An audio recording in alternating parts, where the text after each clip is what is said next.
मैं हूं आपका दोस्त कौशल प्रजापति। स्वागत करता हूं आपका अपने यूट्यूब चैनल रोशन मॉक क्लासेस में। दोस्तों, आज की इस वीडियो हम देखेंगे क्लास 10th इंग्लिश का एक सेंट्रल आइडिया है जो कि मोस्ट इम्पोर्टेंट है 2025 के लिए। वो सेंट्रल आइडिया कौन सा है? पिछले वीडियो में हमने कुछ 4 ऐसे सेंट्रल आइडिया बताए थे जो कि क्लास 10th में 3 नंबर का आता है। 3 नंबर का सेंट्रल आइडिया आता है। उसमें से हम आज एक सेंट्रल आइडिया देखेंगे, डस्ट ऑफ स्नो, जो कि मोस्ट इम्पोर्टेंट है 2025 बोर्ड एग्जाम के लिए। Dust of snow. तो सबसे पहले आपको डस्ट ऑफ स्नो जो पोयम है, इसके आपको कौन पोएट पता होने चाहिए, आपको पोएट कौन से हैं और इसकी कहानी थोड़ा थोड़ा पता होनी चाहिए। तभी आप लोग सेंट्रल आइडिया अच्छे से लिख पाओगे।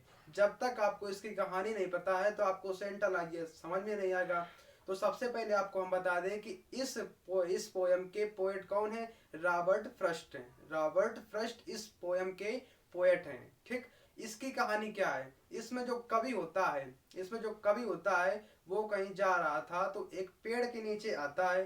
पेड़ के नीचे खड़ा हो जाता है। उस पेड़ पर बर्फ जमी हुई थी और वो बहुत दुखी था। जो कवि था वो बहुत दुखी था और पेड़ के नीचे खड़ा था। तभी वहां से एक कौवा आया। कौवा आकर उसी पेड़ के ऊपर बैठ गया। जैसे कौवा उस पेड़ के ऊपर बैठा तो उस पेड़ पर जो बर्फ जमा हुई थी वो धीरे धीरे एक एक कण, बर्फ के कण उस कवि के ऊपर गिरने लगे। जैसे वो कण जो गिरे कवि के ऊपर तो क्या हुआ, जो कवि था वो बहुत प्रसन्न हो गया, खुश हो गया। कवि का मन बदल गया। पहले तो कवि चिंतित था, पहले कवि था वो था चिंतित, बहुत दुखी था। लेकिन जैसे ही क्या हुआ, जो बर्फ के कण थे वो किसके ऊपर, कवि के ऊपर गिरे तो वो उसका माइंड बिल्कुल फ्रेश हो गया, मूड बदल गया, बहुत प्रसन्न हो गया। तो ये कहानी आपको पता होनी चाहिए। ठीक, अब देखते हैं इस सेंट्रल आइडिया को हमने 4 लाइन में लिखा है जो कि मोस्ट इंपोर्टेंट है। इसको आपको रट के जाना है, बिल्कुल बोर्ड एग्जाम में आएगा। ठीक, तो क्या लिखा हमने? ठीक, सबसे पहले आपको लिखना है, क्या लिखना है? The poem dust of snow. Dust of snow यह आपको पेपर में दिया होगा। इसमें लिखना इज कंपोज्ड बाई, लिखा गया है किसके द्वारा? रॉबर्ट फ्रस्ट के द्वारा आपका लिखा गया है।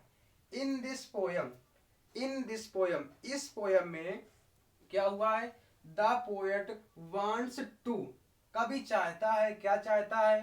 कॉन्वे, बताना चाहता है, दैट की समटाइम्स सर्टेन, कुछ क्षण मोमेंट्स माने क्षण, ऑफ एक्शंस, कुछ दशाएं ऐसी होती हैं जो कि विच आर सिंपल, जो कि सिंपल साधारण होती हैं, हैव लार्जर सिग्निफिकेंस, लेकिन उनका महत्व बहुत होता है। जैसे ये बात तो सिंपल थी कवि के लिए। कौन सी बात? जो कौवा आया और उसके ऊपर बैठा तो बर्फ जो गिरी वो बात तो सिंपल थी। लेकिन जैसे वो बर्फ उसके ऊपर गिरी तो उसका मन जो है वो बिल्कुल बदल गया, मूड चेंज हो गया। तो ये बात सिंपल नहीं है। ठीक, ये बात सिंपल नहीं है। फिर क्या लिखा है आगे?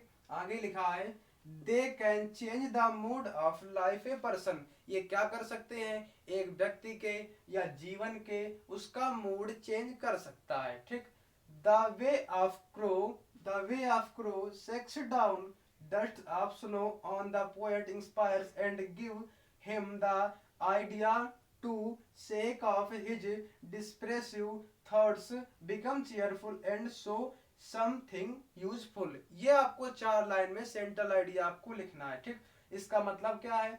द क्रो, जैसे वो कौवा आकर जो धूल के कण, किसके धूल के हैं सॉरी, बर्फ के कण जैसे उस गिराता है तो क्या होता है? उससे वो कभी इंस्पायर हो जाता है, एक्सपायर नहीं इंस्पायर हो जाता है।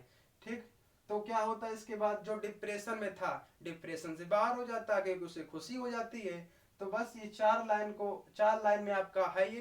तो बिल्कुल सेम टू सेम डिक्टो आपको ऐसा ही लिखना है। सेंट्रल आइडिया बोर्ड एग्जाम में अगर आ जाता है, बारी बारी करके हम ऐसे ही जो 4 पोएम और बताए थे, 4 सेंट्रल आइडिया और बताए थे, वो अगले वीडियो में देखेंगे। अगर ये वीडियो अच्छा लगा हो तो वीडियो को लाइक करें, शेयर करें और हमारे चैनल को सब्सक्राइब करें। धन्यवाद।